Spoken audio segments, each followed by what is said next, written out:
All right, here we go. Hello, welcome to the stream. It's Walter Wabbit. If you like what you see here, please like, subscribe, and follow on MySpace, YouTube, and TikTok. TikTok. TikTok. I forgot to go live on TikTok. Where are you, TikTok?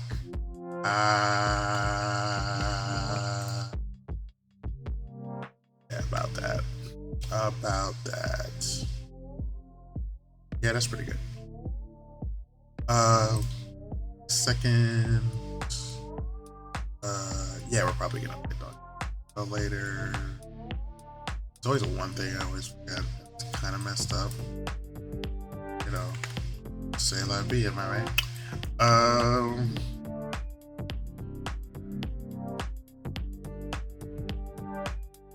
It's gonna be gaming eventually.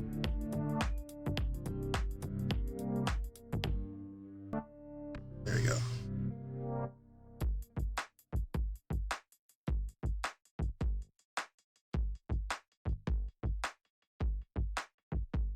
What's the problem? Okay, no, there's no problem. There's no problem. Just making sure up. Okay, all right, yeah. So yeah, welcome to the stream. I forgot what I was about to say. Oh yeah. So I was planning on playing more Danganronpa today, but as we already finished the class trial.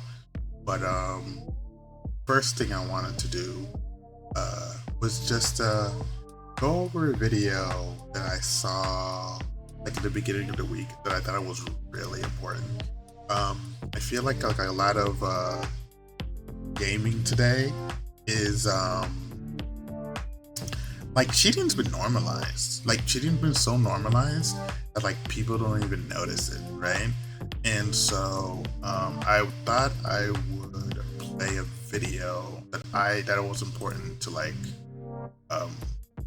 that I think more people should see that a lot of people are probably not going to see.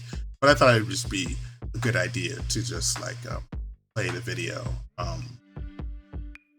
just to just demonstrate that I watched it.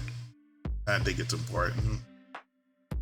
People aren't paying attention. I don't like a lot of people hold esports in high regard, but truth be told, I don't really hold esports in high regard because there's a lot of people out there that are just cheating, and like people don't really notice it. Like there are good uses for third-party add-ons, especially if the developers themselves support third-party add-ons. People really like mods, right?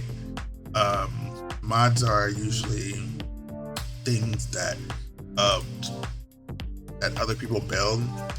The developer may not have intended for it to be built that way, but and like gaming in general just exists in a space where like it's really up to people making the game or the publishers or the developers themselves to determine what's allowed and what's not allowed on the platform. That's what's really going on, right?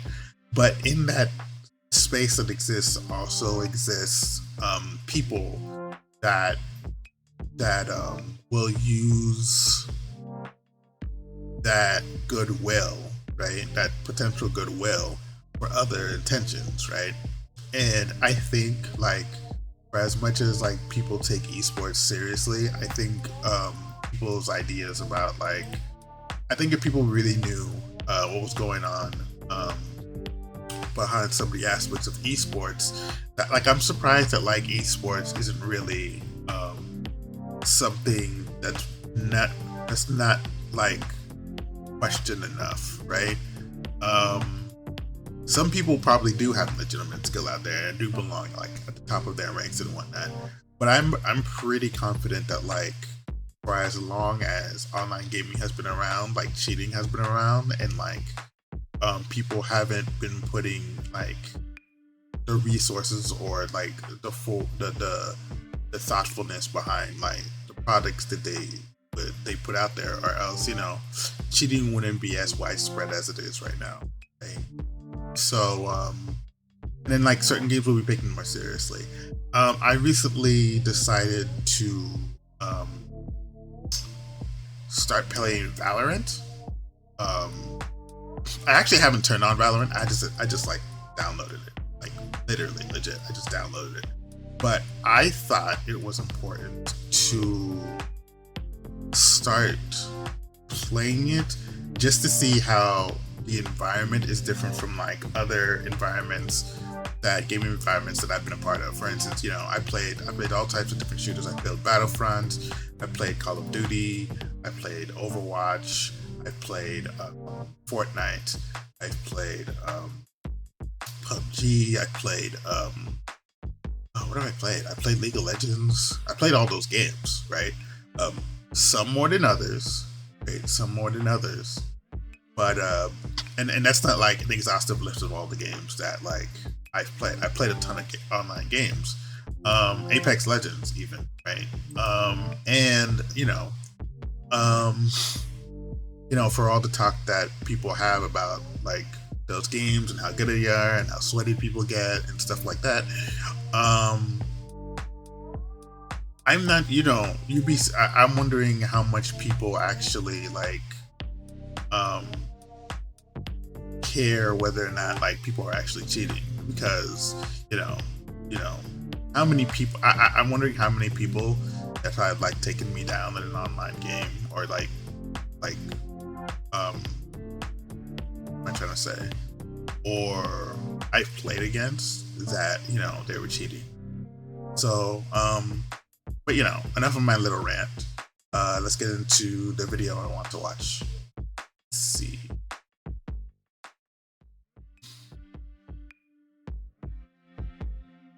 Okay. It's on the screen. All right. And yeah, let's start playing it. Give me a second.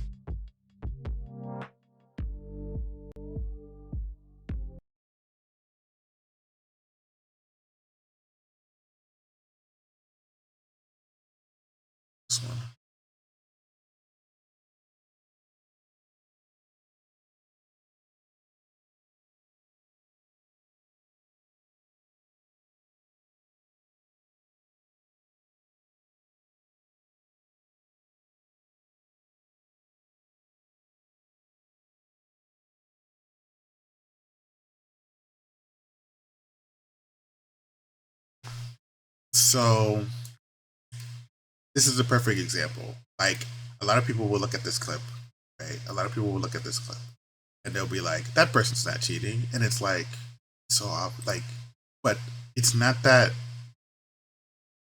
this person's not cheating because, you know, she even admitted that she's cheating. It's that, like, she just meant to normalize that this is the norm. Like it's been going on for so long that, like, shoot, was it muted? I'll start from the beginning if it was muted.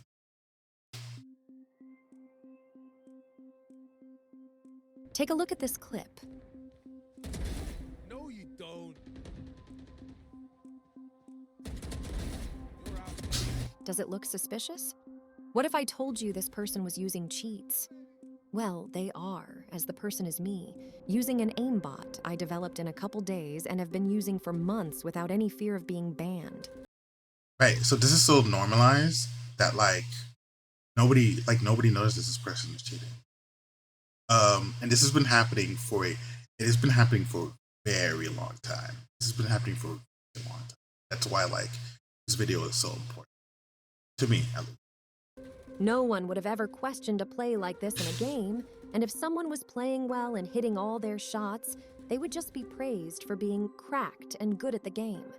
In recent times, I felt more and more like I was running into suspicious players that were performing in a way that just didn't feel like the usual Smurfs, but anytime I called out the behavior to my fellow teammates, they brushed it off as a player who was just good. But as someone who used to play a lot of Counter-Strike, a game that is washed in cheating, there were times when I'd run into some players that just felt the same. I had done my fair share of dabbling in Counter-Strike hacks in the past, especially on the old HVH servers. And sometimes you just kind of know something isn't right. The inner engineer in me questioned what it would take. By the way, this is the reason why, like, no matter what anybody says or how, like, angry or sweaty people get, like, online, I've never, like, taken online rank play of any kind, like, very seriously. Like, any, like name your game, right? Name any ranked game, any ranked game that's out there. Well, besides Valorant, actually, video will explain why. Besides Valorant, right? Because the specific cheating that they do in Valorant is okay. So Valorant has, she'll explain it in the, well, she'll explain everything in the video. This video is actually really good. Yeah, but yeah. To circumvent the Valorant anti-cheat. And if I could do it easily enough, how widespread could cheating be? During this journey, I began to find others who were also cheating at the game. Meeting these individuals helped me uncover massive private Discord servers and cheat forums with thousands of members. In this video, I will explain to you how thousands upon thousands of people circumvent Valorant's anti-cheat every day, and how they operate in their cheating communities. This video will serve as a basis and lay the foundations for all other videos I post on this channel. This video will be long, as we will be taking a deep dive into the world of cheating at tactical FPS games, especially how cheaters circumvent invasive anti-cheats like Vanguard and Faceit. Yeah, and we're gonna be watching this entire video on this channel. And, but you should definitely, like, follow this creator. Comment and like what they have and hear what they have to say. At least that's my opinion. Maybe I'll label this as a react video. Yeah, but it won't be a very common react video. I'm just gonna, like, I'll think it over. Let me think it over. Future update videos on the cat and mouse game between anti-cheat devs and cheat developers will reference this deep dive video. There will be video chapters below on each subject we will be tackling today, so stay tuned to the channel as we are just getting started. Back on subject, ever since the release of Valorant, the game's anti-cheat, Vanguard, has been touted as being one of the best multiplayer anti-cheat systems to date. Vanguard is one of the most rigorous and intrusive anti-cheat systems out there, and has been praised to be able to catch even the most sophisticated of cheats. But it is this intrusive nature that lets Vanguard work well. It is able to beat the game of the one who loads first and nip any cheat in the butt, or so we think. Because if there is one thing that is true about multiplayer games, if there is an anti-cheat, cheaters will find a way around that anti-cheat. The extreme nature of Vanguard has given the Valorant community a false sense of security. They believe Vanguard to be almost impenetrable. There is no way that cheaters can last long before Vanguard stops them, right? I installed this rootkit and Chinese spyware on my PC specifically to avoid the cheating issues I have experienced in other games. I left Counter-Strike for this. Unfortunately, the truth is cheating is fairly prevalent in Valorant, just as it has been in every competitive game. So let's begin by going back in time. Before there was Valorant, there was Counter-Strike. I was but a young girl. The Twin Towers were still standing, and my grandfather had given me a couple of non-running computers, but he told me I could have them if I could figure out how to make one work. I recall learning how to build my first PC with those parts so that I could play video games with my cousins. One afternoon, my aunt took us out to let us buy video games. We wanted something we could all play together, and it was there that I picked up my first copy of Counter-Strike, which I still have to this day. This was during the console era, internet access was limited, and video games were largely considered to be a social activity you did in person. For the best multiplayer experiences, we used to have LAN parties, or we would beg our parents for money to go to the gaming cafe. We would order snacks and balls, and everyone would then have some fun. But even back then, people would find ways to gain an unfair competitive advantage, usually through the means of exploiting glitches and bugs. You'd either laugh at it because it was dumb, or they could be rage-inducing, and you'd go over to them, punch them in the arm, and scream directly in their face, telling them to stop, because what they were doing was annoying, unfair, and they were stupid. Then you'd make your own server and convince your friends to join it instead. But as the LAN era gave Actually, give me 1 second. Something.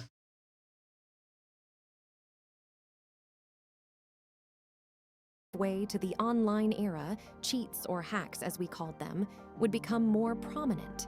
Back then, anti-cheat systems were fairly rudimentary, and player bans were pretty short.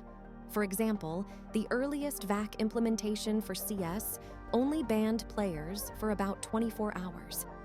Servers were community-owned and moderated back then. If someone was hacking, you'd just report them to the server admin and go play on another server till the hacker got banned. So I actually miss these days of like community servers because and I wish they would come back because I would love to like own my own server and like moderate my own server because like as you would imagine like back in the day like there were certain groups of people that would manage the servers and you know a lot of the servers back then they weren't actually that bad you know they would let in like nobody like I guess what I'm trying to say is you know it would be nice if someone like me can like run their own server. That makes sense. And that's all I'm going to say about that. However, there were even servers where hackers could play against one another on servers. Like even,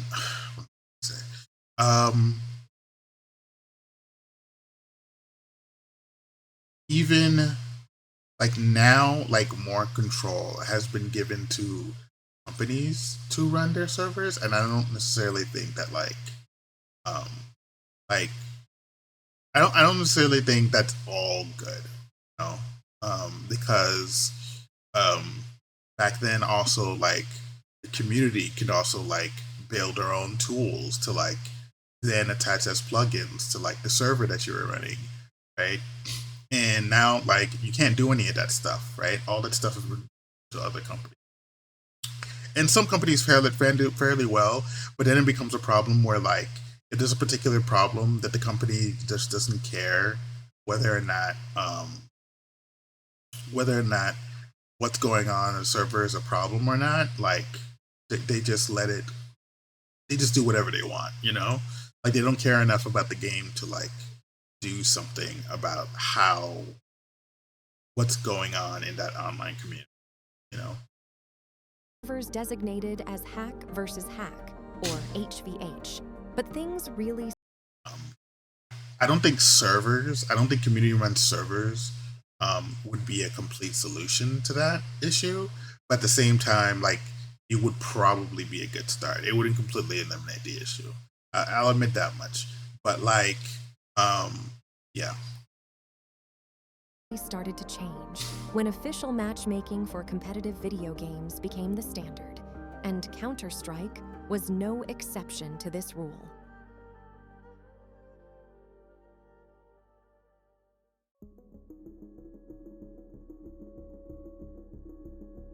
In 2012, CS:GO was released with official matchmaking servers. This gave players the ability to join a comp game at the press of a button. You no longer had to join a league or clan and spend weeks planning a match on forums and IRC for matchmaking. But with competitive modes and player ranks came a new wave of cheating, and eventually cheating in CS:GO would plague the game in almost every lobby, from the casual ones to the very top of the competitive ladder in esports. Cheating in CS:GO was so prominent because of the poor way in which its anti-cheat system, VAC, operated. It primarily focused on detecting cheats through its application signature and banning that particular user account if they used the cheat, but VAC couldn't actively detect if a cheat was being loaded into the process or accessing the game's memory. I remember cheating becoming so bad that I started using an alternative account to play CS. I altered and compiled my own external hack that ran on my Linux machine. And whenever someone began cheating on the opposing team, I would target them with my own cheat. This account lasted hundreds of hours before it was finally banned through the Overwatch manual review system. Valve official servers had become a joke, and all official servers seemed to be an HVH experience. Cheating was so popular that there were even HVH tournaments, and if you weren't using Skeet and didn't have a low UID, then you were nothing. But that's a story for another video.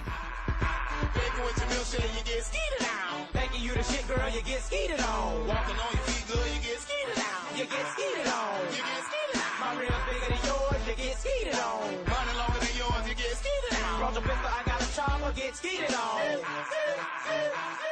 Real progress against cheaters was being made by third-party matchmaking services, with names like Faceit and ESEA creating their own root-level anti-cheats and hosting their own matchmaking services for serious players and the professional scene.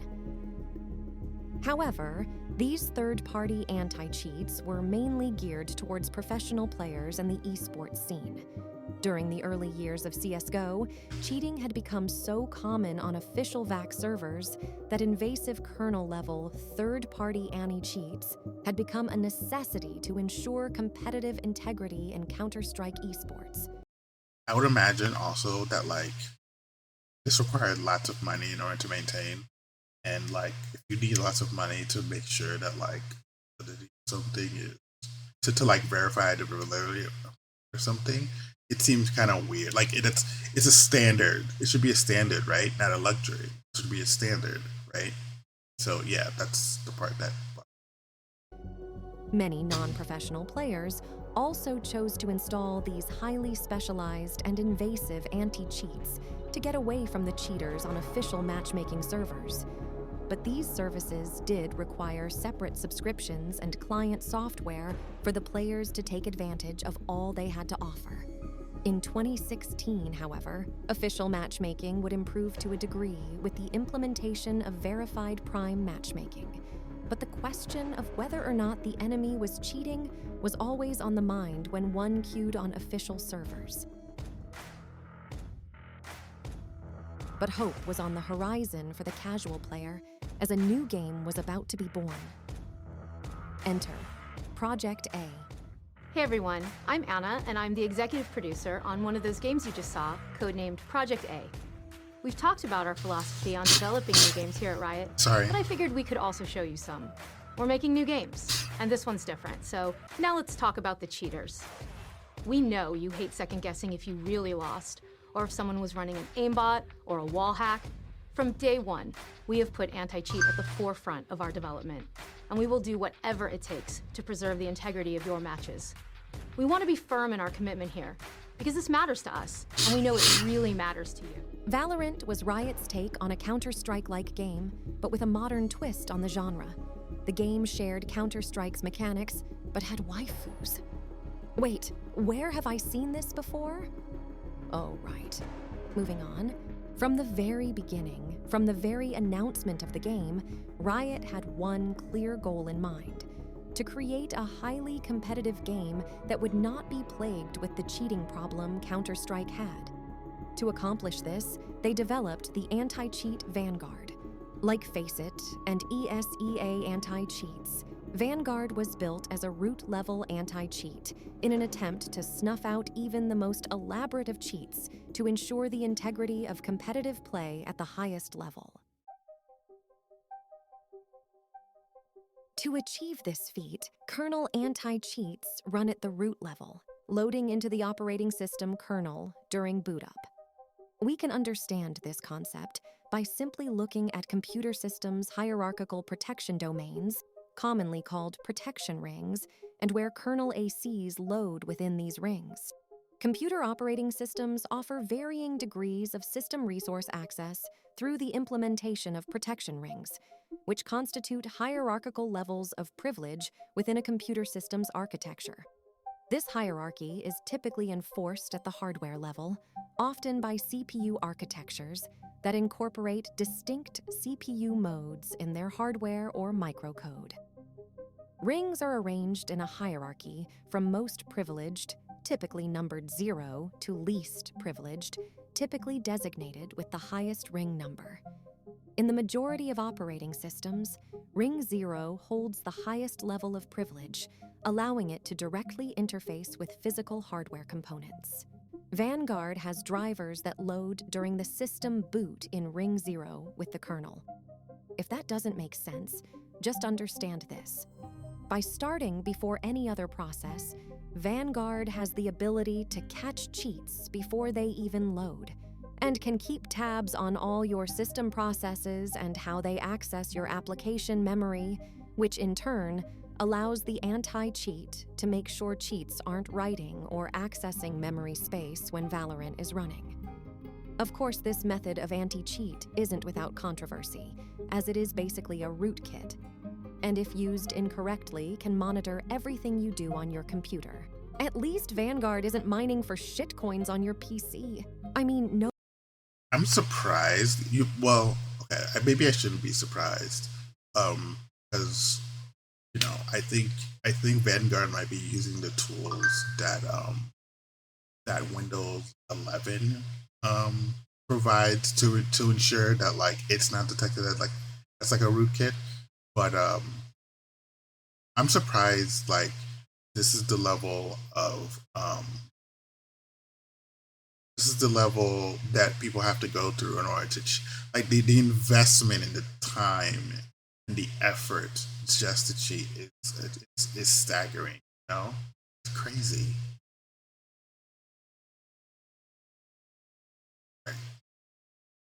No one has taken advantage of root-level privilege before, right? Especially not a well-known third-party Counter-Strike kernel-level anti-cheat used in the pro leagues. No! Vanguard promised to be different. Like that's ever gonna happen.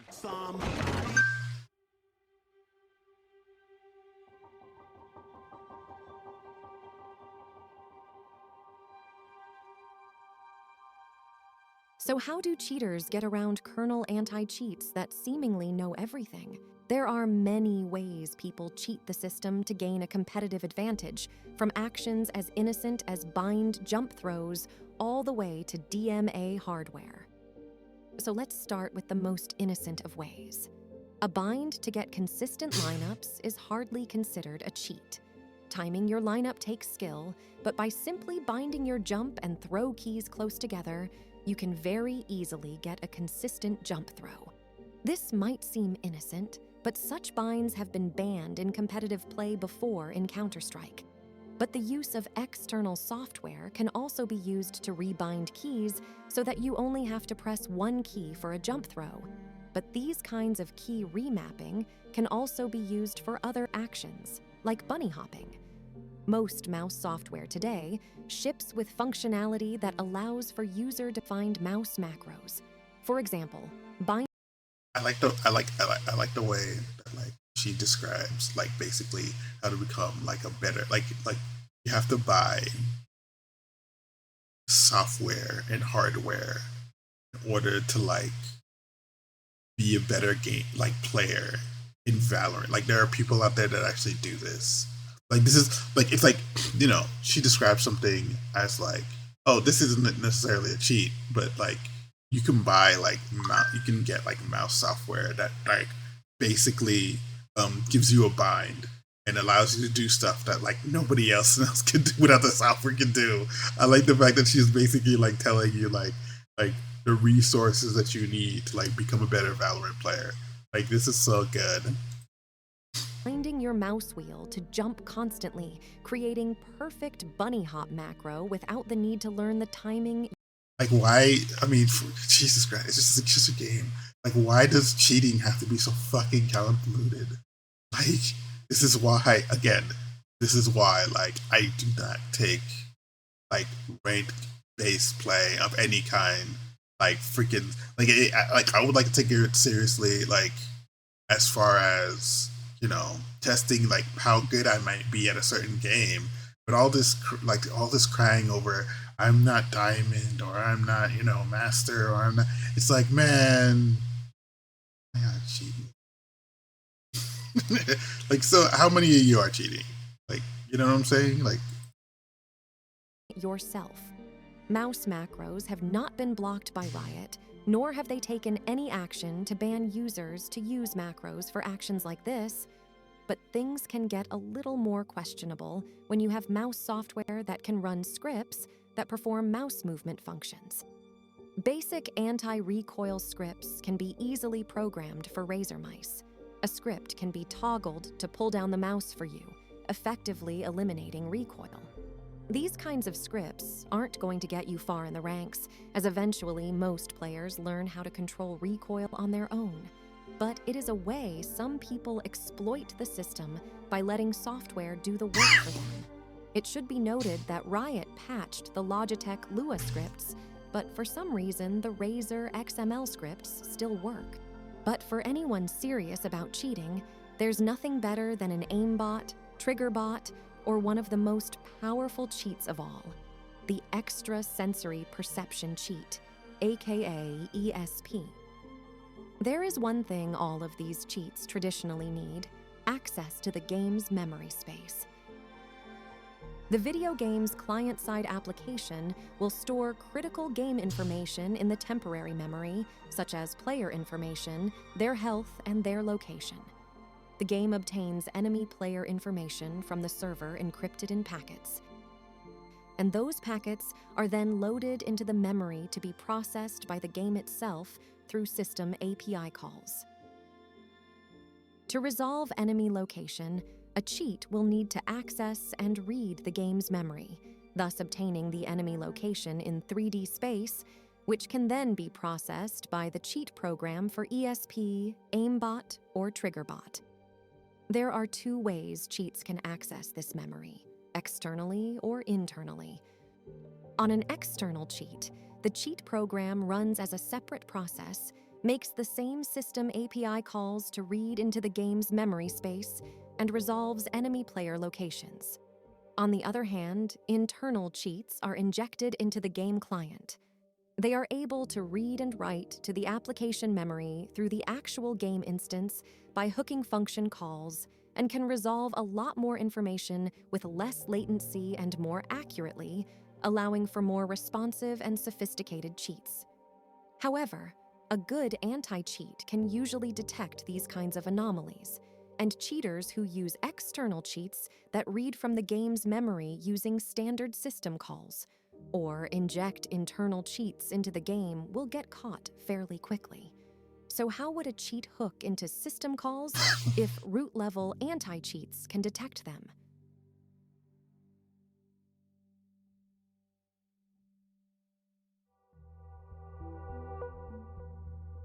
Cheaters can use drivers that load before the kernel loads, abusing the extensible firmware interface mappings, or EFI. At the heart of this cheating method lies the enigmatic EFI mapper. This tool effectively maps custom-made Windows drivers, rendering them invisible to the anti-cheat and even Windows itself, as the drivers masquerade as Windows drivers. By initiating the EFI mapper before Windows boot. By the way, this is insanely scary, right?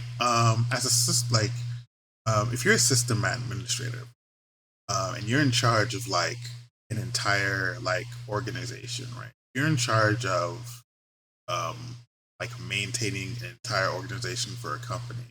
Like this level of like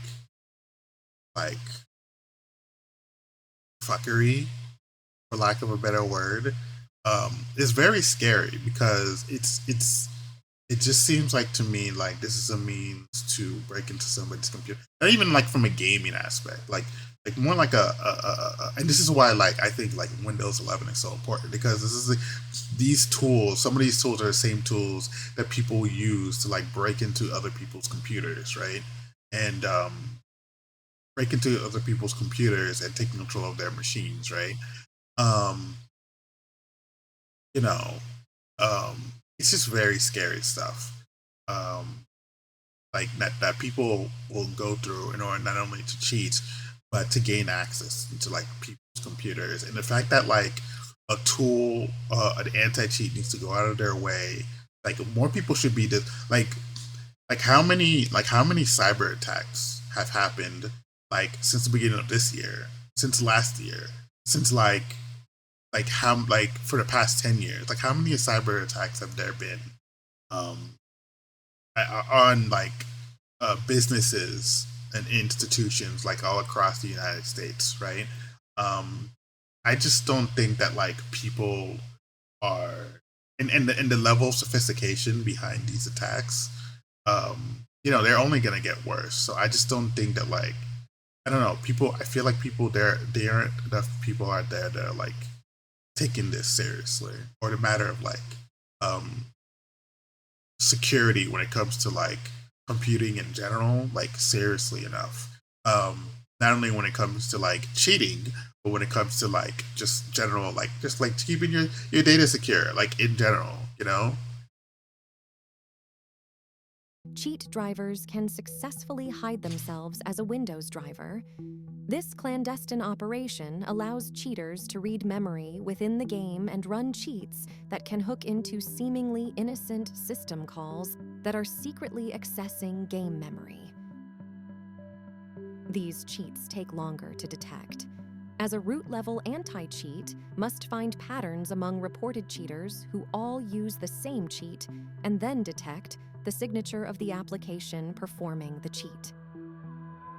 To try and fight this problem, anti-cheats like Vanguard force all Windows 11 computers to use Secure Boot and TPM 2.0, as this will enforce clean EFI booting, preventing malicious drivers from loading prior to the kernel. However, people who cheat regularly will simply install Windows 10 and disable Secure Boot, as Vanguard cannot force Secure Boot for Windows 10. And this is why I don't use Windows 10. This is why I was very excited to upgrade into like Windows 11. This is why, like, the idea of like booting up into an operating system that's just like a clean version that verifies that it's in fact a clean version of the operating system is what appealed to me the most about Windows 11. People don't usually upgrade to like the latest operating system when they come, but particularly in Windows, people don't usually upgrade to the latest operating system because when it comes to Microsoft Windows, it's because Microsoft Windows on release, it usually comes with like a variety of like bugs or kinks or like things that like.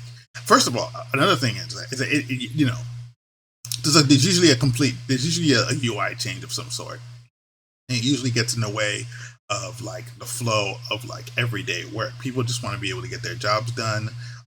The idea of like upgrading to another operating system where all the UI, some aspects of the UI, subtle changes in the UI, like affects efficiency of the work, and they have to relearn how the operating system works in order to get what they need done. Is like a huge like people don't like that. People don't want to like relearn what they need, what they knew from the operating system that they're comfortable with, just because they're just used to. They just want to get stuff shit done, right? They want to get stuff done. You know, everything has deadlines wherever they're working, and they just want to get things done. And to have to like then go out and put extra effort into the work that they're already familiar with doing from their day to day. They want to change is discouraging, right? I've never seen well, there have been times where like Windows will release a feature that'll make that person's job easier, but like that's usually few and far between. But the part that like appeals to me is that like this idea of like Windows, you know, there have been cyber security and the means to break into a person's machine have become more and more complicated.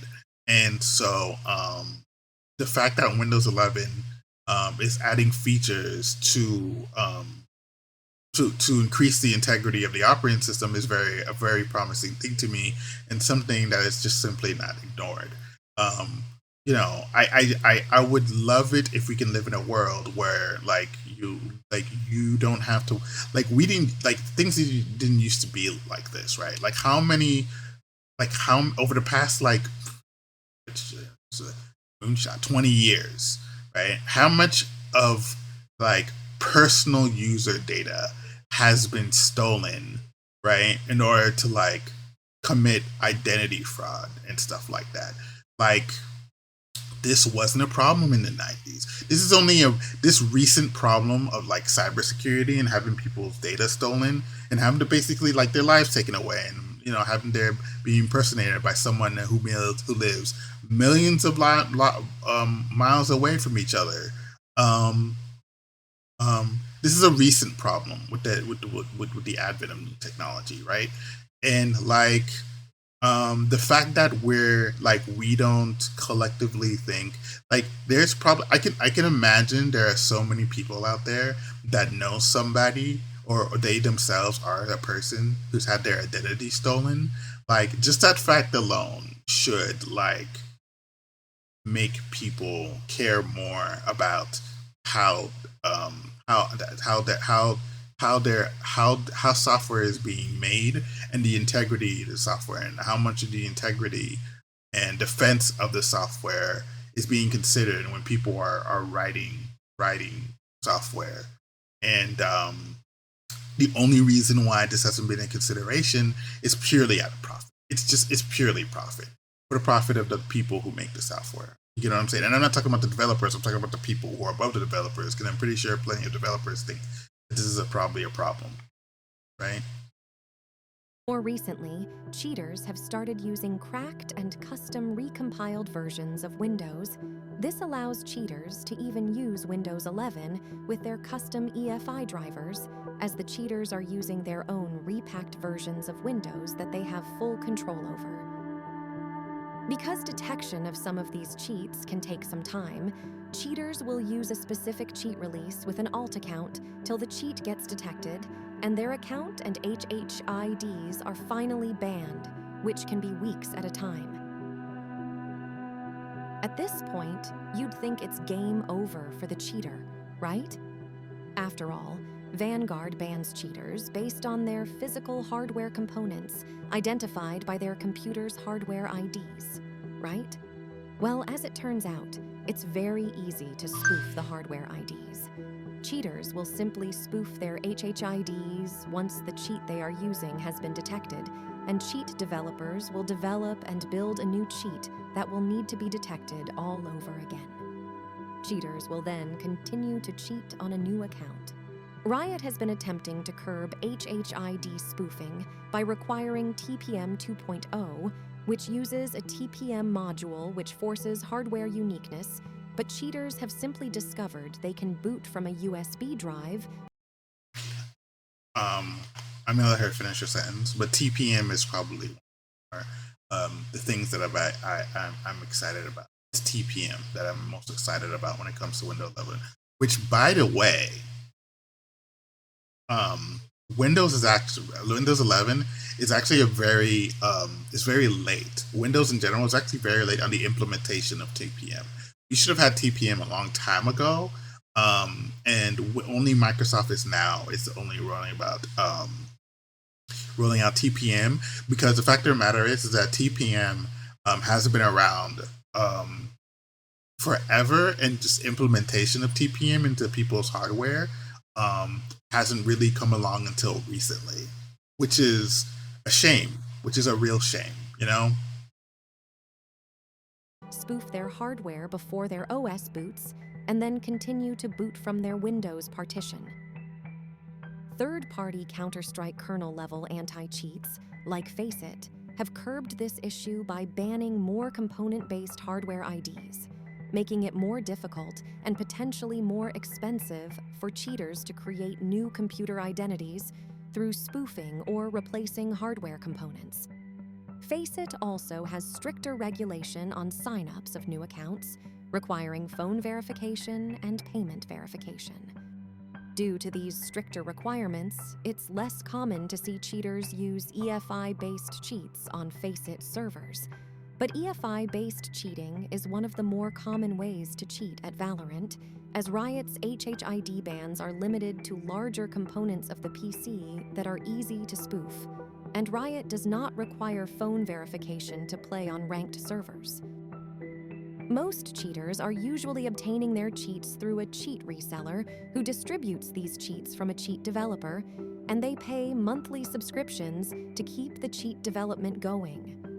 Once a cheat like this is detected, an entire wave of cheaters who are using the same cheat can be banned.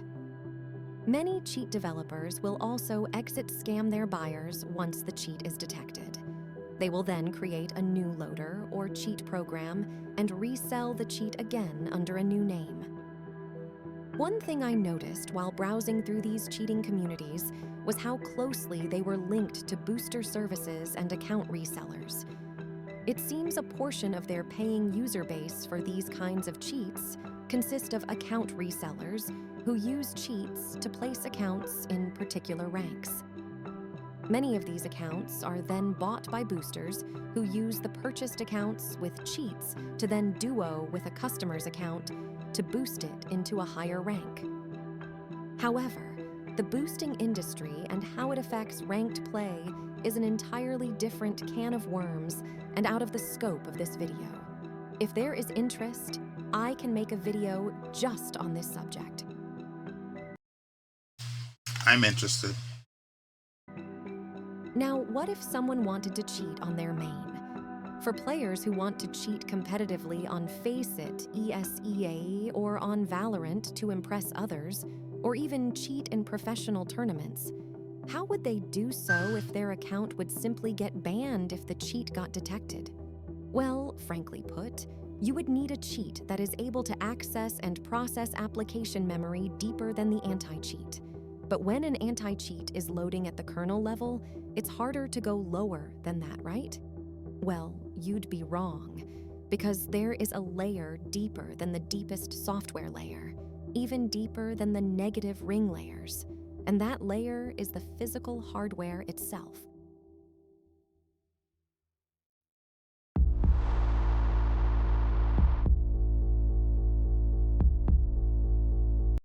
Um, TPM is technically the physical hardware itself. I digress. Like you're already there if you're talking about TPM.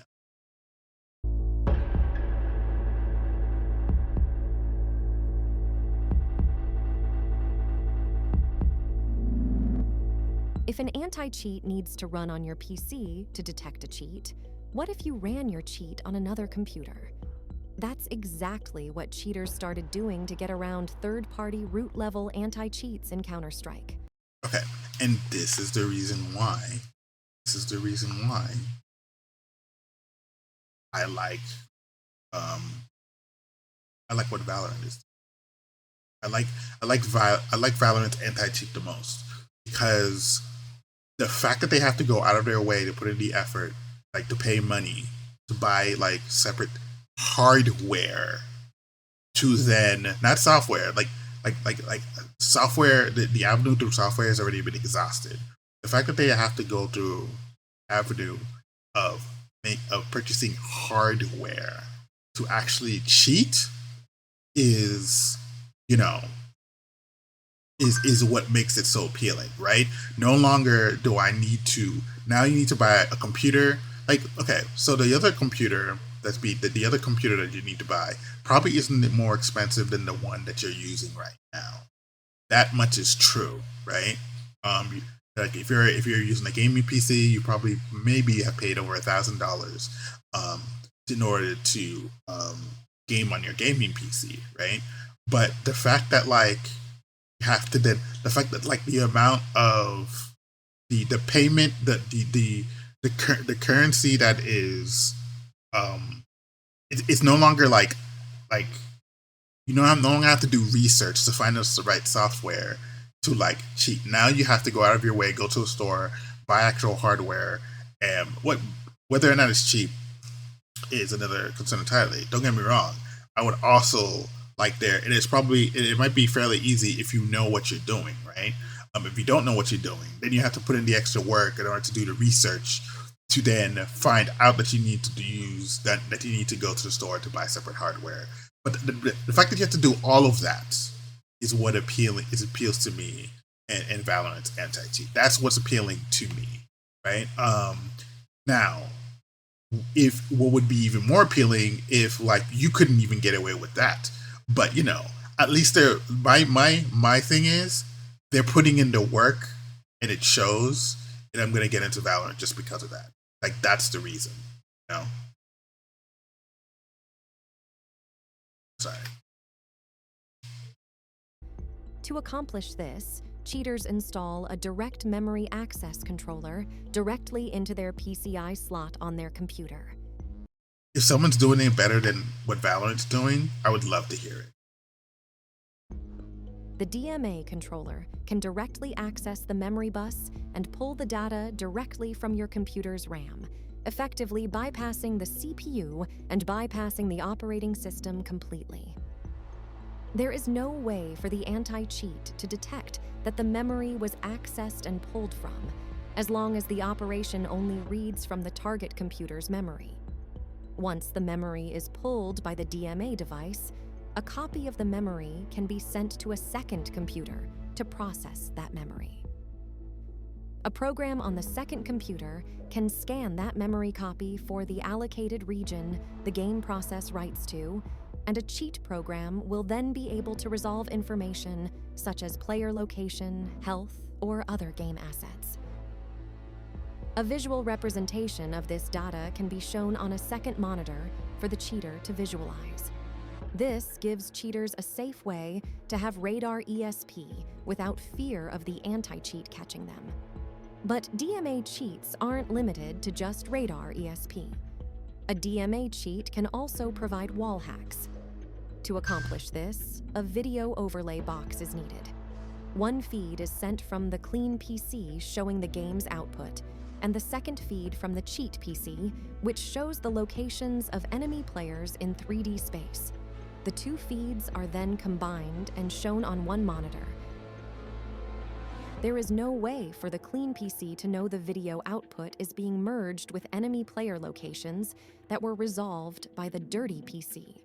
Last but not least, DMA cheats can also provide aimbot hacks through the use of a microcontroller.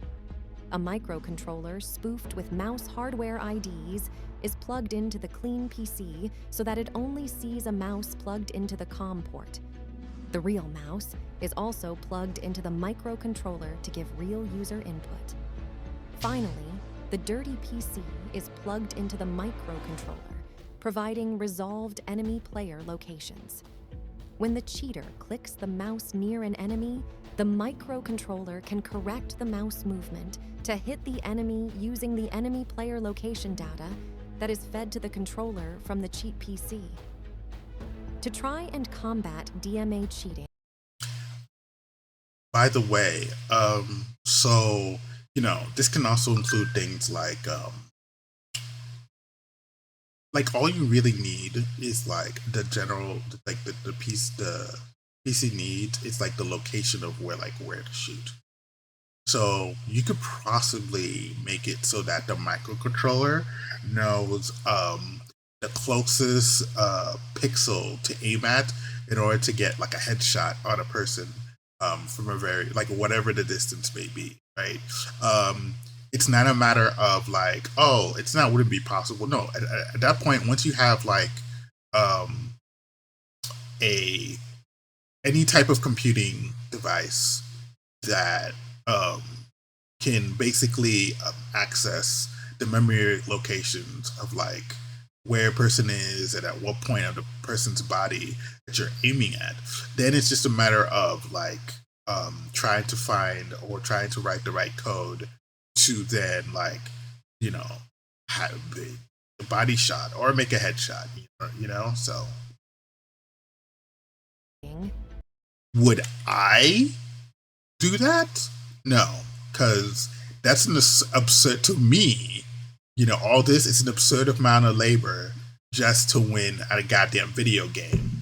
But that's just my take, And some people don't see it like that because again, if you really think about it, esports is probably possibly there's a lot of money in esports, right? The tournaments, they could possibly bank $1 million or $500,000 easy, maybe nowadays, in order to play in a tournament, right? And so, so I might not see it as something that I would get into, but it doesn't mean that there wouldn't be somebody out there that could see this as that could see this as a means to make it like a profitable venture of any sort, Because again, there's money involved. Root level anti-cheats try to detect the existence of a DMA device installed on the computer. Since the anti-cheat cannot detect the DMA memory reads, the anti-cheat will instead scan for DMA hardware. Purpose-built DMA devices may be detected and blocked if using default firmware.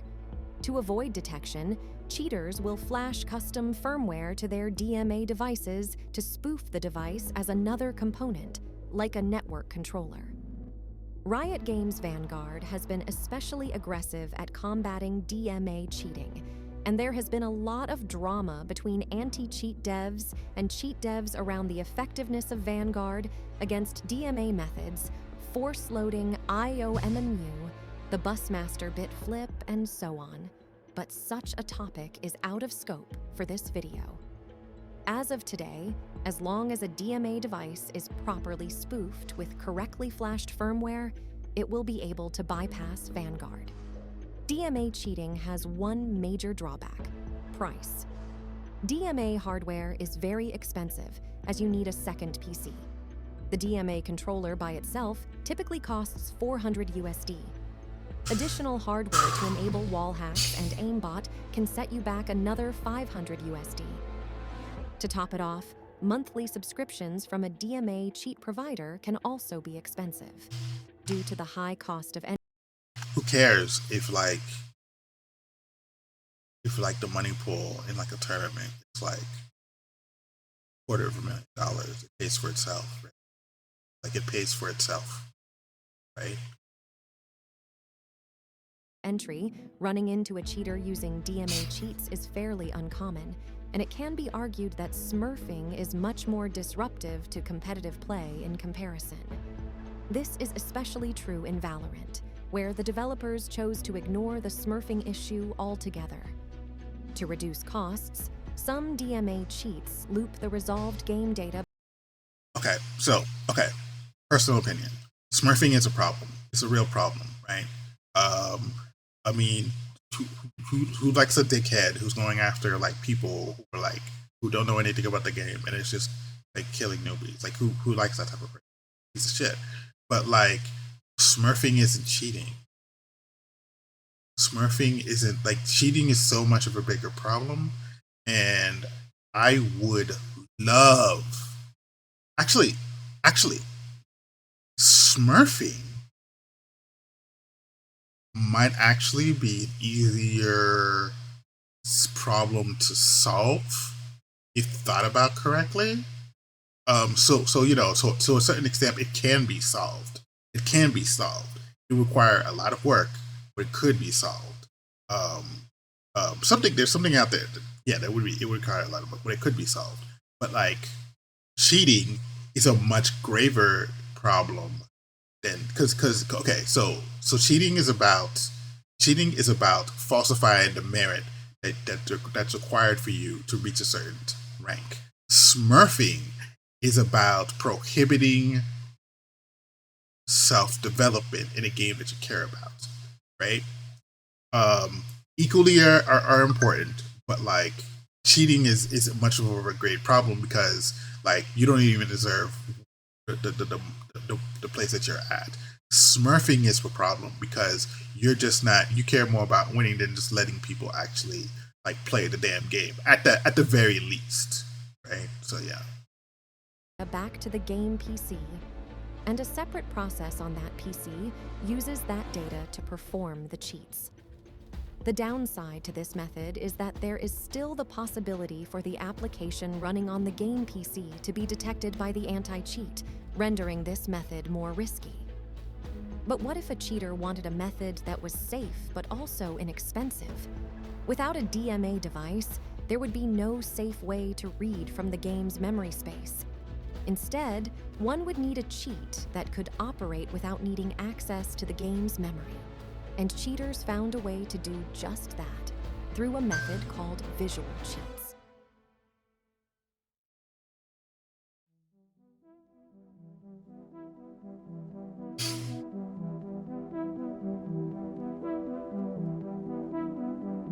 Visual cheats use the screen output as the basis for the cheats. Aimbots and trigger bots can be easily created through visualization of what is being displayed on the cheater's screen.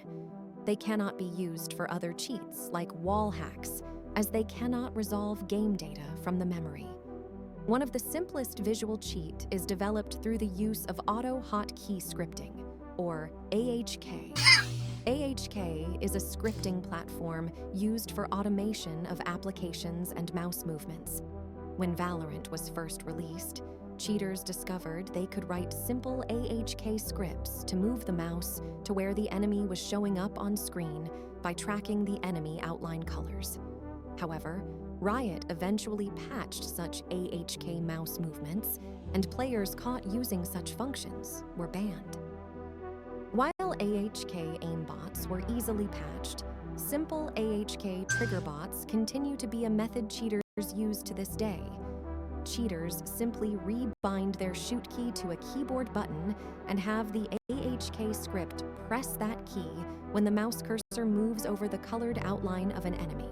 This gets around the detected and blocked mouse movement functions, and for some reason, Riot has not found a way to block this method of cheating. Because auto hotkey has many legitimate uses, Riot does not ban users who have it installed. It's widely believed by the cheating community that running AHK while Valorant is running can trigger red flags by Vanguard. This can lead to manual account reviews, which can result in manual bans if the trigger bot was too blatant. But many cheaters still swear by AHK scripts to this day, and it is without a doubt one of the more popular methods of cheating at Valorant. HK scripts can be very easily distributed and are easy to use. Their widespread proliferation means anyone can find and use one, often without having to pay a dime. Someone might be flanking though. Okay. The concept of developing a cheat that uses the colored outline as a means of identifying an enemy player has lived on with pixelbots. To avoid using the auto hotkey software, pixelbot cheats are instead developed as standalone programs. These cheats capture the screen input, identify the colored outline of the enemy in the captured frames, and automatically correct the mouse to the enemy player. However, simple pixel bot cheats can still be detected if the cheat calls mouse movement functions. On my way. There is one simple and cheap solution. So that's... Oh my god. The most messed up thing about that clip is that people actually like that was a legit person like shooting the gun where it's obviously a machine, like it's obviously a machine that did that, like it's so obviously a machine, like holy fucking shit. And what if it, okay, devil's advocate, what if it was a person? Wasn't it one person? Isn't that more of a reason to like want to care whether or not that like the what that person did on the screen actually holds merit? Like, don't you want that? Like the fact that there is doubt introduced to that with the knowledge that I currently have. Wouldn't it be so much cooler to know that that person actually did that? Like that through like sheer like amount of effort and practice, and not because they're cheating. Like, why wouldn't you want that? That's fucking stupid to me. But you know, too much to ask, I guess. To this, and that is to process pixel data and move the mouse using a spoofed microcontroller.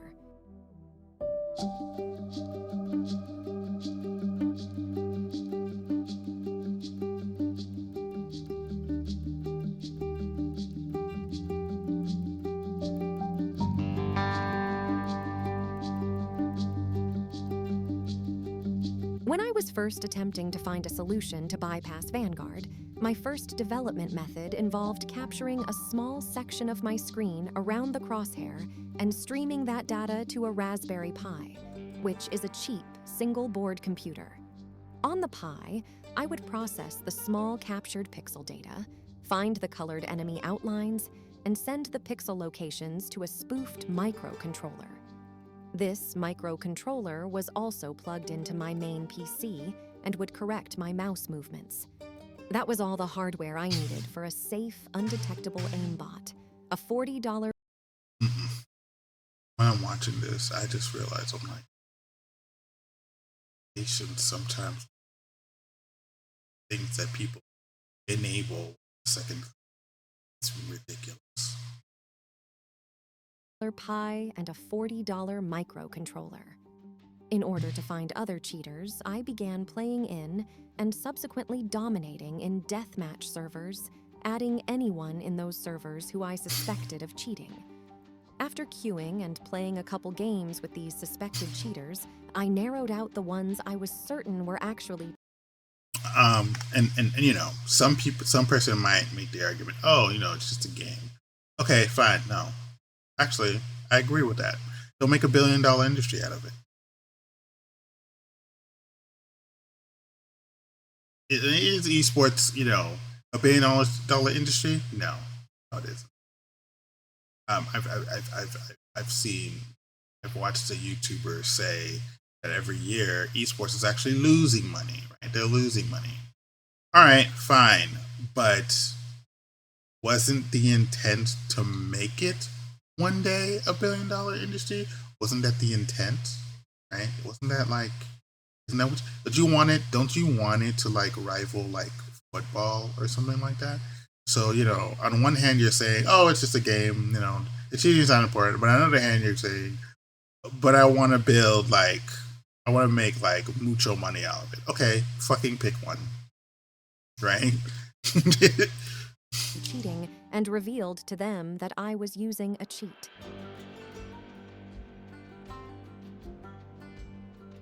Cheating communities have a sense of camaraderie, and when they find out another person is also a cheater, they are typically very willing to open up about being a cheater as well. After I joined their cheating Discord servers, I found that many cheaters were using either AHK trigger bots or they were using single-board Arduino microcontrollers. The Arduino cheats especially interested me, as they were much like the aimbot I created, but simplified. The Arduino aimbots were by far the most popular. These functioned by having a screen capture program send captured screen data over a USB COM port to an Arduino. While not as safe as the cheat I developed, these cheats were much more responsive as they sent and retrieved data over a singular USB COM port, and cheaters have been using them for years without any fear of being banned. These controllers are also cheap, with brand name Arduinos selling for just over $20. However, off-brand boards from China can be purchased for a fraction of the price. That's a funny joke to me. Very funny joke. That's this image right now. It's hilarious. This is seeing all night. This is funny. For just over $20. However, off-brand boards from China can be purchased for a fraction of the price and can even be found with waifus printed on the boards. The main safety concern many of these cheaters had was that Vanguard could possibly detect two mice plugged in and determine one mouse was correcting aim. To solve this problem, many cheaters solder USB host shields to their Arduino microcontrollers so that their PC only reads one mouse input. There is some concern that anti-cheats could detect screen data being transmitted over a COM port. Streaming over socket is considered to be much more safe, as socket is the same way commercial streaming software exports captured screen data. In recent times, network microcontrollers like the Pi Pico have emerged with built-in Wi-Fi chips. These controllers have become increasingly popular as they allow... The next time you get sweaty, you get angry, you put all your value as a human being into a game, and then you lose that game. Just watch this video and like, I don't know, masturbate or something, because like it doesn't mean anything in the end. I don't like do something, you know, just like chill. It's not that serious. It's never been that serious, especially if, you know, people are allowing this to continue without, you know, any effort to like try to curb it. Just watch this and you'll be fine. And it's be like, you'll be fine, you know? It's like, I don't care, you know? Allow cheaters to stream their screen data to the microcontroller, which will then correct the mouse movement. These cheat methods are not limited to just Valorant. Many cheat providers now provide what they call AI identification cheats. These cheats detect enemy players through the use of shape identification. Microcontrollers have long been used by players to cheat at Counter-Strike on Faceit servers, with early rudimentary cheats designed to be toggled manually by the cheater while holding an angle, as a trigger bot activates when any movement comes across the screen. But with recent developments of AI shape detection cheats, microcontroller-based aimbots are becoming much more common and have replaced these old basic trigger bots on Faceit servers. You know what Google should do? They should make a CAPTCHA, but for like video game, for like cheating in video games. That would be an awesome project that Google could work if they really cared about it. That would actually go along. Like, that's something, like cheating would be the perfect Google project if Google Like they have the engineers. It would be the perfect Google project that Google could work on. Unfortunately, Google has turned into that type of company. That's just like any other company that cares more about profit than actually making like decent technology, like technology that's for the better of people. But like um, old Google or Google that aspired to like just like make good tech. Um, like Google that is today is not the same Google as it was coming out. But like, or maybe it was, or maybe it was. I wasn't there when it first got off the ground. But you know, for all the geniuses that Google sends to um, toed off that it has, like like trying to curb cheating in video games would be the perfect Google project. Um, you know, things have really changed. Capture technology is no longer, you know, capture being technology that detects whether or not somebody online is a bot before you enter the website, has moved on. Like other companies have implemented it, and now you can get that technology from other companies. But like, if you wanted like to evolve as a company and still show that you're able to produce things for the betterment of everyone, like trying to curb cheating in video games would be a perfect project. It'd be basically like evolution. Um, you know, but that's just me. Despite all of these workarounds for root-level anti-cheats, players rarely complain about cheating on servers that utilize such anti-cheats. This may in part be due to the fact that players do not encounter blatant wall hackers, spin botters, or recoilless aim bots that snap to their heads through memory writes. This gives players the perception that they are not playing against cheaters when many times they are. You know, it's funny, all these clips that she's showing me, like, it's pretty clear that, like, none of these players are suffering a recoil for any of the weapons that they shoot, and that's how you can tell they cheat. It's just no, like, there's no fucking reaction to the recoil. Like, even if you're used to recoil, you would have a minimal reaction to the recoil, but no, they're just shooting it like it's an old school 90s, like, 90s shooter. Like 90s shooter, like boomer shooters don't have any you ever notice that boomer shooters don't have recoil in their shots, but like modern shoot, recoil is a modern development in shooters. I don't even think, does Half-Life have recoil in their guns? I have to go back and play Half-Life. I don't think Half-Life has recoil. I don't think Half-Life has recoil. I think Counter-Strike has recoil, but I don't think Half-Life has recoil. I remember. But yeah, like play Doom or Hexen, like the original Doom or Hexen. There's no recoil. Why would there be recoil, right? Play Thief, play maybe Deus Ex. I have to play Deus. The original Deus Ex, not like Deus Ex Man Divided or the other game that's modern.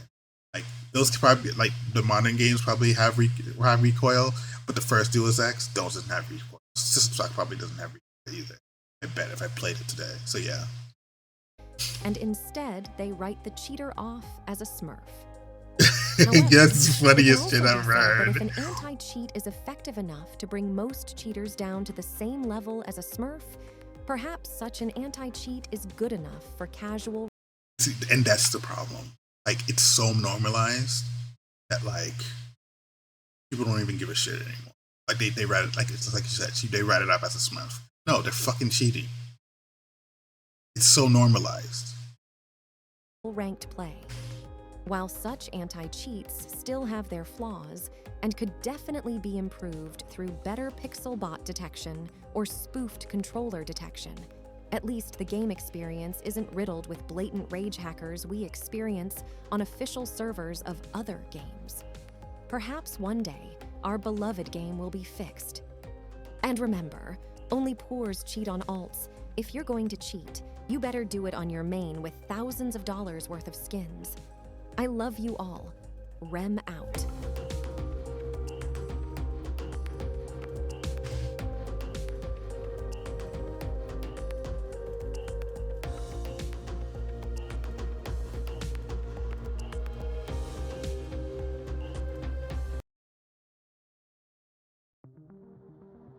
VAC, the anti-cheat that ships with all of Valve's major multiplayer titles, has a pretty terrible reputation within the gaming community. It's well known that as a user mode anti-cheat, with no access to elevated system resources, VAC is unable to effectively deal with cheaters. But with the release of Counter-Strike 2, a new iteration of Valve's anti-cheat was born. Enter VAC Live. During the CS2 beta, players were both amazed and disappointed at the new anti-cheat's ability to catch cheaters.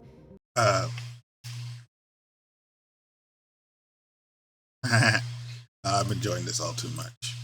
I'm enjoying this all too much.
time to take it slow.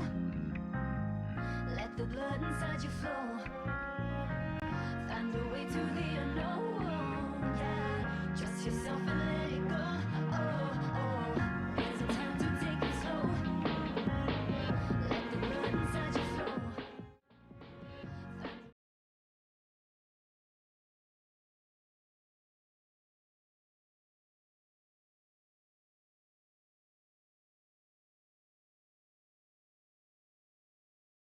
While some praised its ability to ban cheaters mid-match, others noted it did not seem to do much, and that almost all the top players in Premier Mode seemed to be using cheats, as most of them had almost impossible win rate percentages.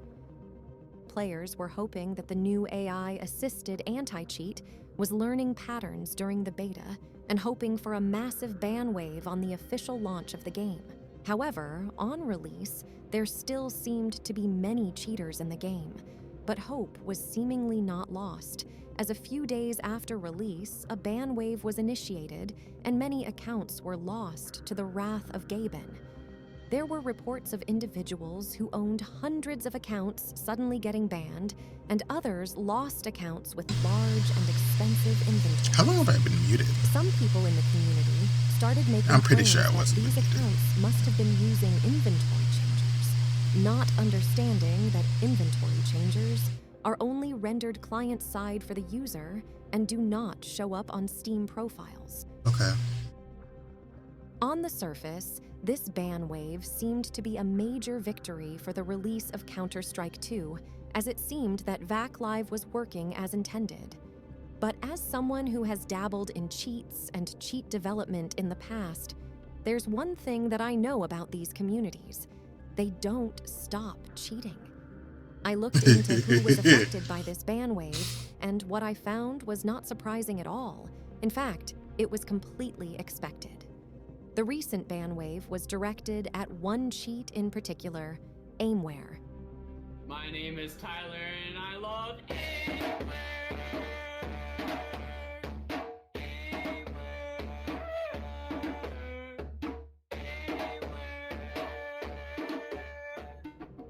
Aimware has a long-standing presence in the Counter-Strike scene.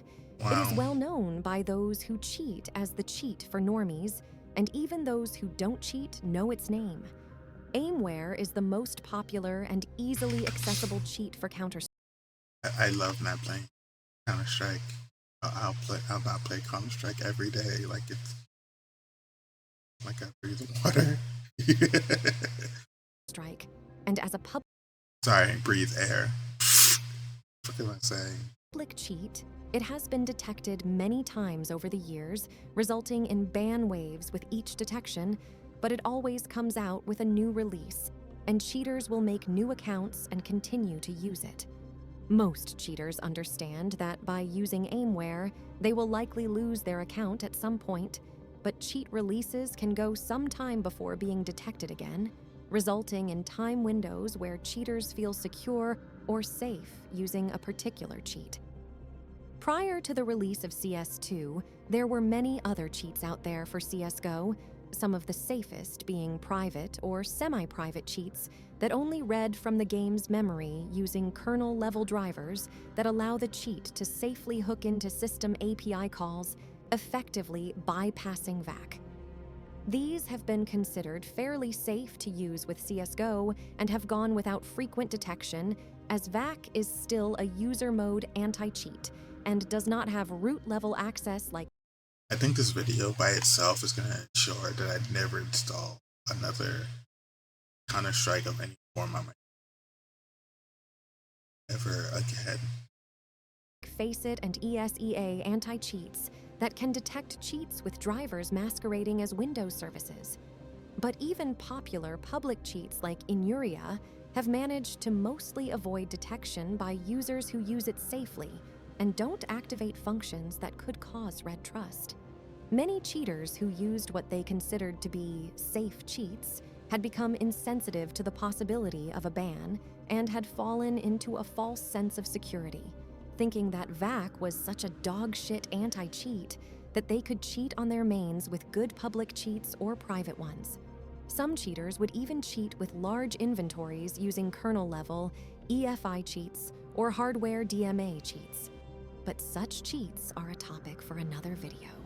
If you want to see a video on that, you all know how to stay tuned to this channel.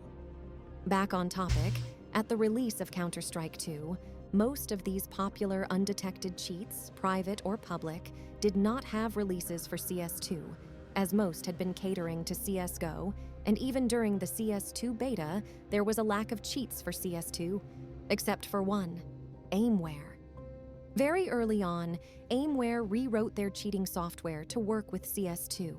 They knew that by being the first, they would have an edge over the competition by having a release at the launch of the game. Cheaters become addicted to cheats. Once they cheat, it's very hard for them to go back. One former cheater turned anti-cheat dev put this very well. Once you've cheated, it's difficult to not cheat. Like, it's that an becomes addiction, the way man. you engage in the game. I love the video of him just like glitching, just glitching. This is like getting in place while he's walking. It's so dumb. So funny to look at. Once you're banned, you're also kind of like severed from like the community you were in, right? And so like the next time you engage, why not just cheat? It's one of the reasons like bans got to be like prioritized, because you know it's hard. It's really hard to reform a cheater. I mean, we know the explicit rate on that based on genre, and I can't share it, but it's really hard. When so like I used to cheat, and I can't play first-person shooters without cheating. I can't, because I can't aim. I never learned to do it. Needless to say, many people who wanted to continue cheating when CS2 was released took a risk by using Aimware. Many bet on VAC taking a while to detect Aimware again, and figured a week or so wouldn't harm anything. After all, even Aimware releases only get detected once in a while. Aimware allowed them to cheat while they waited for a release from their preferred cheat that worked with CS2, or while they continued to wait for that skeet invite they were promised after paying some Anin $400 all those years back. However, I have a question. I know, but like, if you're cheating in a first-person shooter game, aren't you just like clicking on a screen? Isn't that all you're doing? Aren't you just like, doesn't the game turn into like, oh, you're not aiming like correctly at the screen, to like you just, it's like you all you need to do is just click on the screen, and you just need to do it like at the right opportune time. Like, doesn't it just change the dynamics of how the entire game works? Or is the real payoff behind cheating like the fact that it's that you just put down another human being without any effort? Is that the real payoff? You know what I'm saying? Like, if that's the case, well then, at the same time, you're just clicking on a screen, and you're just clicking on the screen with the right timing. Like, that's all you reduce the game to, isn't it? Like, something to think about. Valve wanted to show they were being tough on cheaters and show that VAC Live was actually worth its salt. What better way to show it off than with a massive ban wave? Aimware was low-hanging fruit, as it's a public cheat that has a low barrier to entry. It was an easy one for Valve to hit with detection and ban all the accounts associated with its use. Needless to say, this resulted in a pretty widespread ban wave, and it was a great PR stunt by Valve.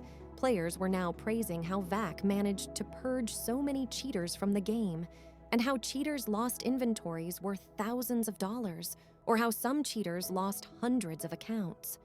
Well, okay, so listen, I get what she's saying. Like, it was probably a PR stunt by Valve to like make them look good. I get that. Like, I completely get that. Right? It's deceptive, you know, whatever. But like, you also have to understand that like the euphoria people must have felt when all the people that were like, you can see how toxic people get online. Like, you know, somebody was probably being toxic to you and they beat you at something and they were probably cheating. Like, the euphoria they must have felt to have these like these pieces of shit that's like banned like outright for like doing what they did. Like, that's probably what they were like celebrating about that. Like so many people that swear that they were playing fair, like behind their monitors, while in fact they weren't, are finally getting banned, right? And like, and it's true. Like if you think about it, they lost so much money. They lost so much money over something, you know, over this. So it's a good thing. There is a silver lining on that. But I get what she's saying too. I mean, what she's saying has some validity, a ton of validity behind it. But losing accounts tied to the same phone number isn't anything new. Anyone who did that was dumb to begin with.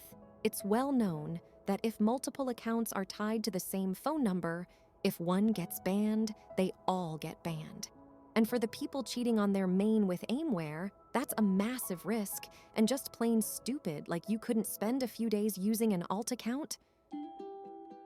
My time researching the active cheater player base seems to indicate that most identify as suffering from physical mental retardation, and their only hope to play the game with normal people is through cheating. But fact of the matter is, all those who've gotten banned in this recent wave will just come back, especially once their cheat of choice updates for CS2. I'm sorry. I know.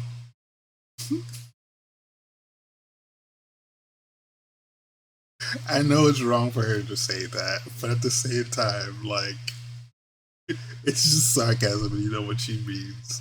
Like, they're just dumb, bro. 2. Banning aimware users in a big wave is nothing new and not indicative of a major change in the way VAC works.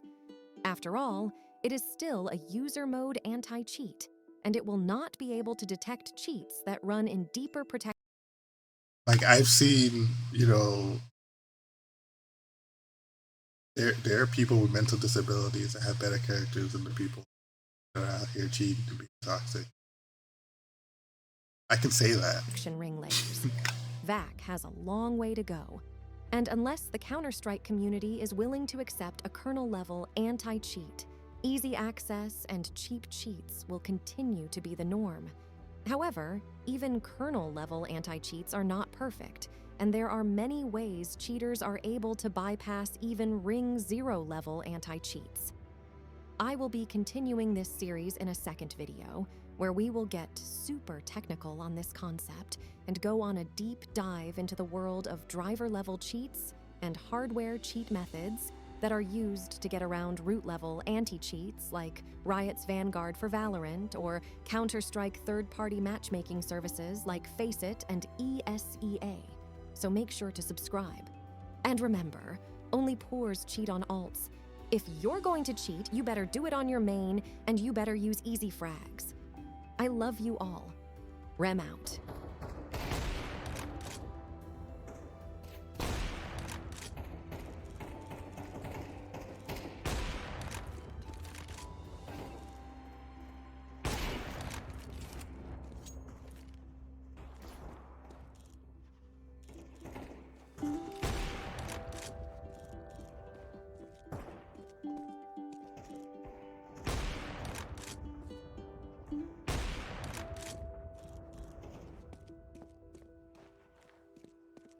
There's recoil on her shots. I don't think she's chipping. Yeah, so I thought, no, go away. Mobile games are going I'll just skip you. Free Fire Max is now. What up, everybody? Today. Oh, shut up. I didn't ask you. Yeah, so, second.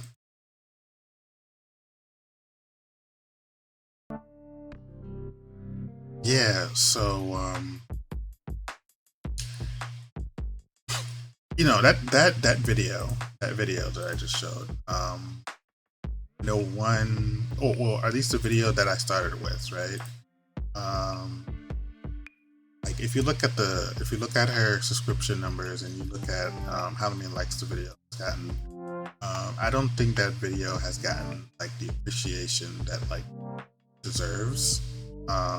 I think cheating in general is just an issue that, now that I think about it, let me see if, I want to see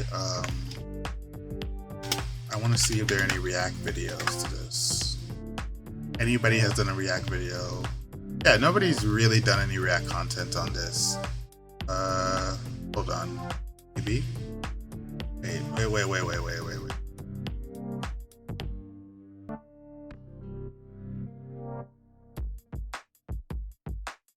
No, that doesn't count. Not even him. Yeah, no one's done any real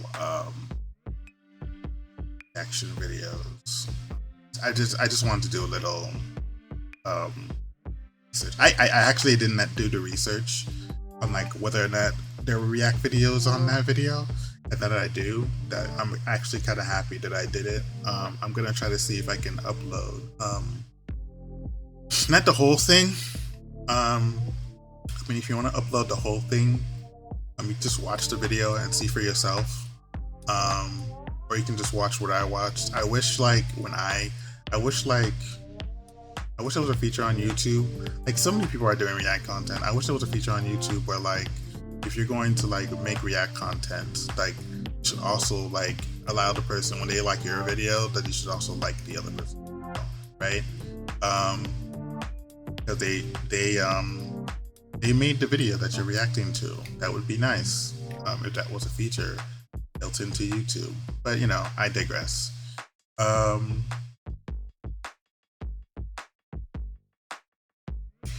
wanted to show that because, well, I've already explained it actually, if you think about it. I've already explained why I wanted to show that. I think it's really important that it be more that cheating in games be taken more seriously, especially since like I mean, I don't think like multiplayer games or online gaming in general is like it has the numbers to be mainstream, but it doesn't have but it's not treated in a cultural regard mainstream. Like, a lot of people still regard like gaming as this thing that only basement dwellers do, even though like gaming makes more money than so many other things, right? And so many other things that people used to enjoy in the past, they still get like the like books and movies and music and all that other stuff. You know, they still get the validity that that's well deserved, right? Even during the time when those things were coming on, they probably had a lot of trouble. Those youngins are getting into that culture that I don't approve of, type of bullcrap. But like, gaming is still young at the same time, and like, like this criticism that I'm making against cheating and online, it just needs to be taken. Well, my criticism also is a lot of that criticism is also levied against like modern day cybersecurity as well. Right. I don't think modern day cybersecurity is up to snuff with today's challenges. I think a lot of the things that people take for granted, they pass over because of profit, right? Yeah. So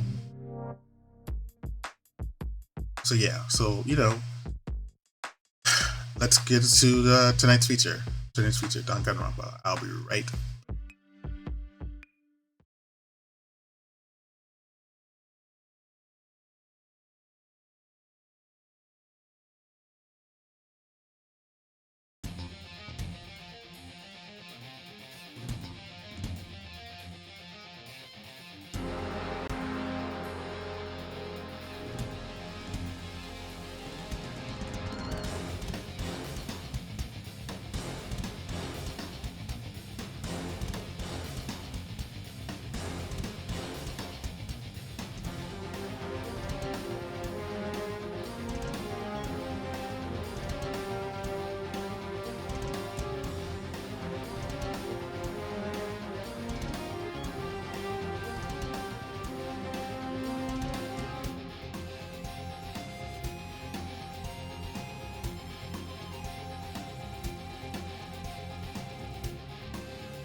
Here we go.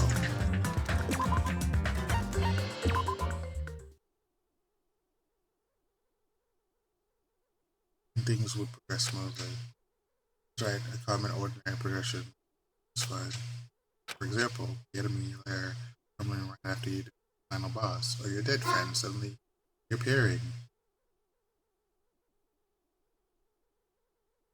It would have been just fine if things had progressed like that. That's the kind of old school progression we're hoping for. Not this unreachable turn of events. Nekomaru Nida! I've been reborn in the rivers of hell! Great. Nekomaru? Is that you? No matter how you look at it, I'm still me! No matter how we look at it, this isn't you at all.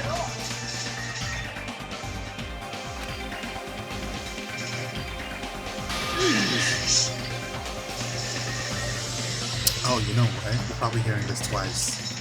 Damn it, gotta wait for this.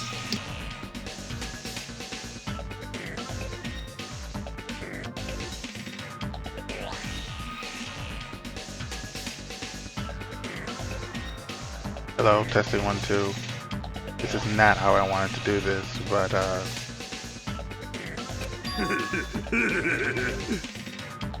oh man, shit. Might have to restart the stream.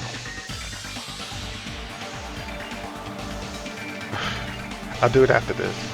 Or perhaps you've all fallen in love with this metallic body of mine. I already know what you want to say, just by looking at it in your eyes. But again, I am a former team manager. What happened? You like you've seen a ghost or something? Hey man, don't go scaring Miss Sonia with that strange ass mask. No, it's not a strange ass mask. As she ranges a stammering voice, Kazuichi grabbed onto Nekomaru's head and... I already know! Come on, take it off. Oh. Stop it. Stop it! Hey! Hey, why won't it come off?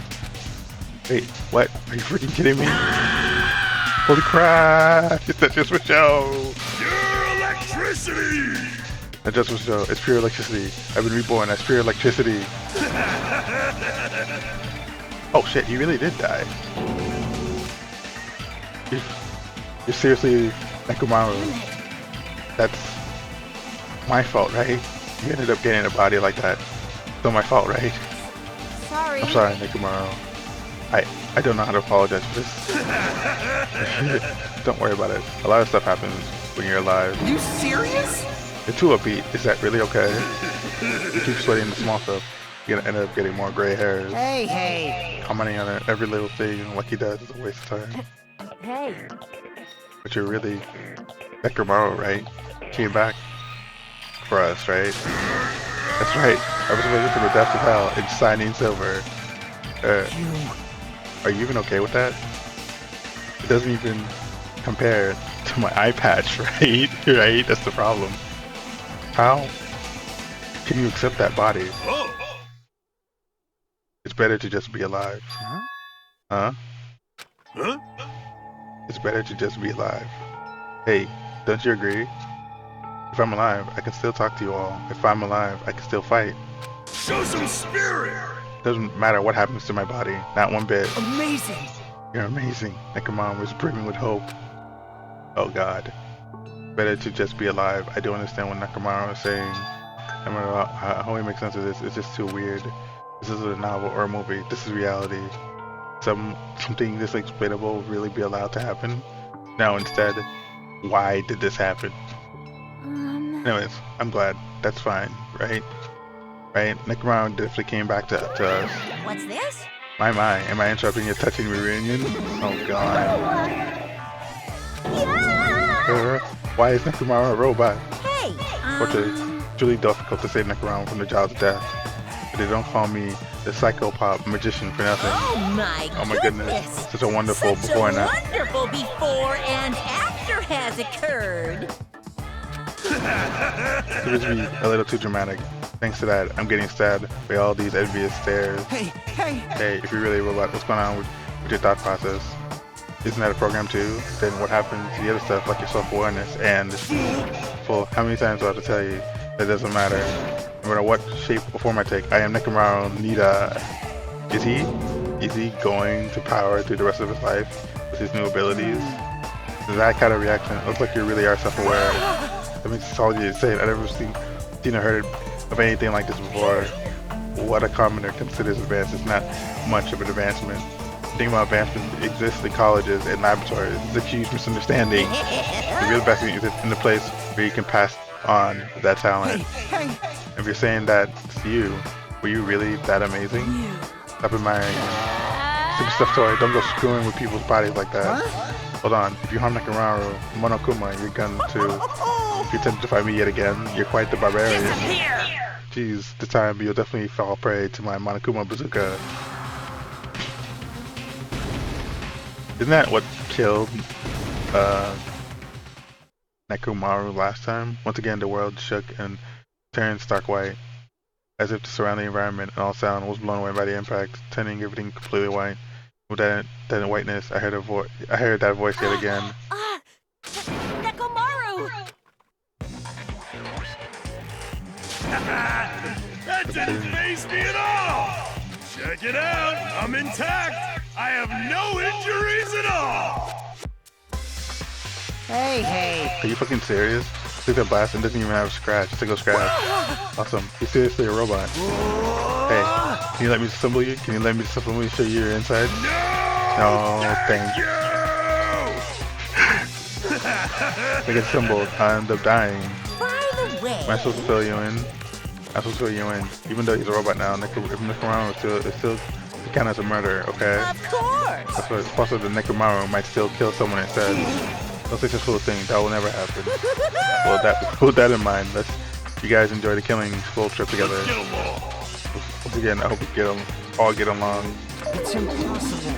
It's gonna be a while before I can mentally process this. Will Nekomaru never return to his form? That's okay, it's a brand name for Nekomaru. Hey, it's not like I can come back as a monster. I'm just a robot now, you know? I'm sorry, I really can't really see a difference. Well, just consider this a little promotion. I'm making a robot one of the main characters. A genuine mystery is transformed into a sci-fi mystery, and a hard-boiled is transformed into a cyberpunk. It's totally destroying the genres. Oh, well, who cares? As long as it's fun, it's totally fine. That's true. He's not wrong about that. I listened to Monokuma boisterous laugh, but once again, what I was forced to accept. Alien is not the day-to-day world I know. It's a mad world with the strange is accepted as normal. Causes, reasoning, circumstances, foreshadowing, these things don't apply here at all. That's what it means to live in a mad world.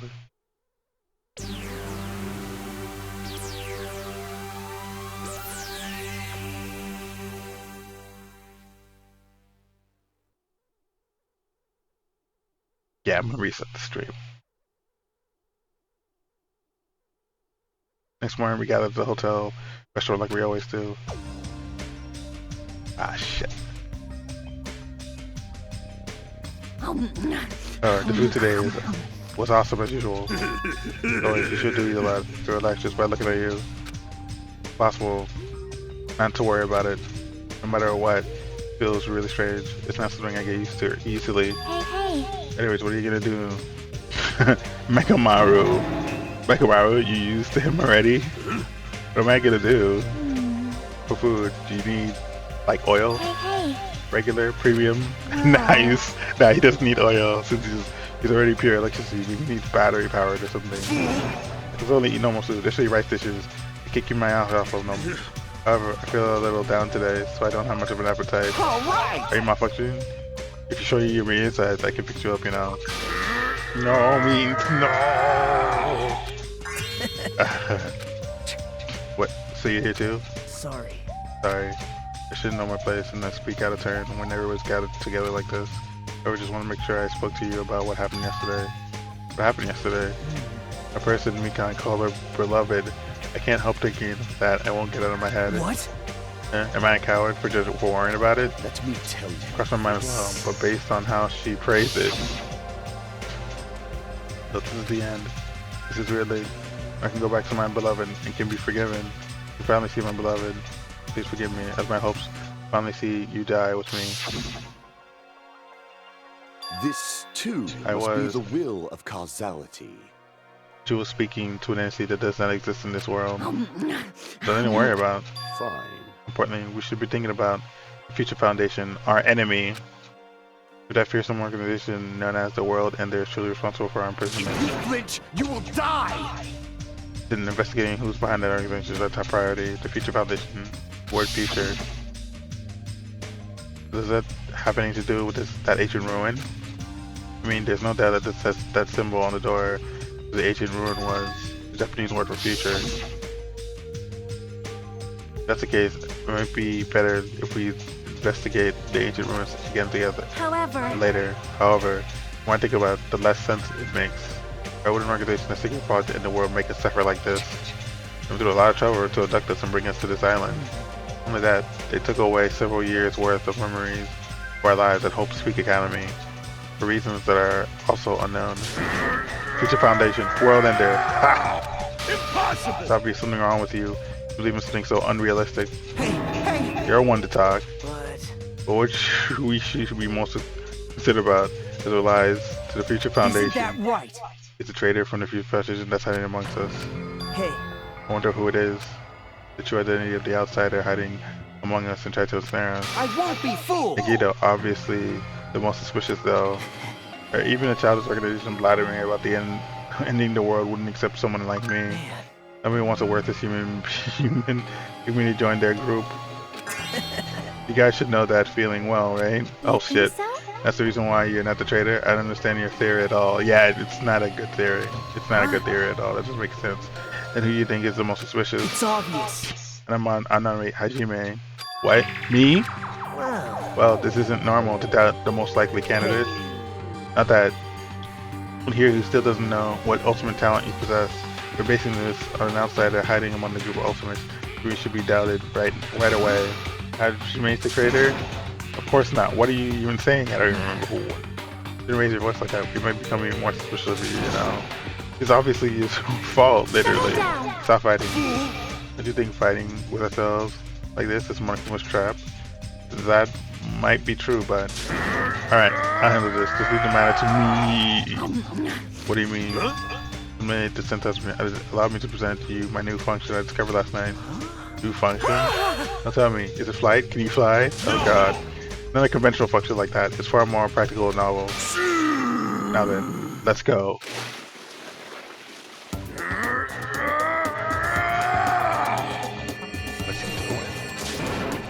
Behold! Nakabro is crying? No! Hardly, I'm not crying. My eyes dissipates cola.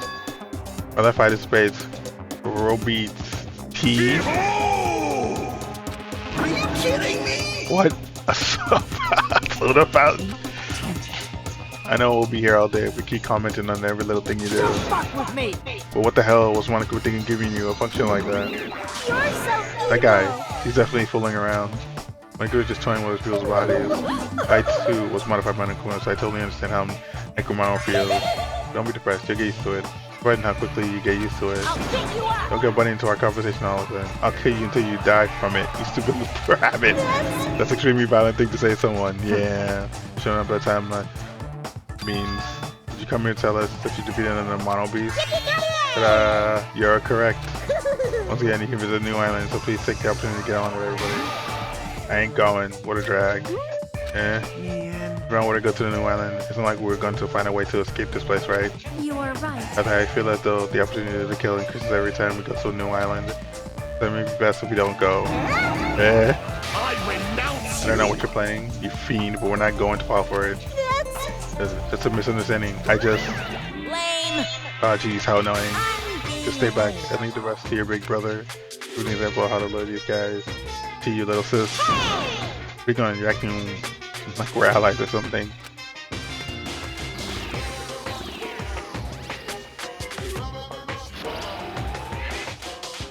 I tell you to stay back. What did he just do? This technique, it's impossible to defend against it or evade it. Well now. There, none of that up the annoying one. Special okay, service. put together feeling Feeling down on dumps, I'll make you so excited your nose will bleed. Compared to your other investigation, I prepared a special treat that's completely different than before. Treat? Nice! Oh, you took the bait. I guess it's true. You want to get a shut in out of their room. Carrots work the best. A shut in out of their room. Carrots work the best. Who the fuck cares about that? Hurry up and tell us what the treat is. It's amazing treat. Don't wet your pants. Well, it's okay if you do. Just don't spray it on me. Man, I printed a bunch of stuff you guys might find interesting on the new island. Such as clues about the Future Foundation. Such as parts that may be useful for making a ship. You serious? Oh, shit. Is he for real? No. And also your student profiles from the time at Hope Street Academy. So do your best to explore. Take care. Hey. What should we do? You know, right? Only options to go, obviously. You might be able to go home if you had the ship parts. Yep. Plan to go too. If there are clues about the Future Fund, we need to make sure we see them. Hajime. How about you, Hajime? Of course you're going, right? Look at your student profile. You might be able to find out what your shining talent is. It's a chance for you to clear any suspicions, right? Suspicions. I don't think anyone here doubts me. What? I see. But there's a clue about my talent. I want to know what it is. There's reason Hope Street Academy chose me. The talent I possess. These things matter to me. There's no way I'm not worried about it. It's up here all. You've all prepared yourself for the worst. Starting to That get means we're gonna go, right? I... We're going. I shall accompany you as well. But there's also a possibility that Monica must have set a trap. We should be careful. We should be careful where we step. Get stuck together with that ancient ruin that might hold clues to about the Future Foundation. We should start exploring the new island. Yeah, sure. Okay, let me restart the stream now that I have the opportunity to do so.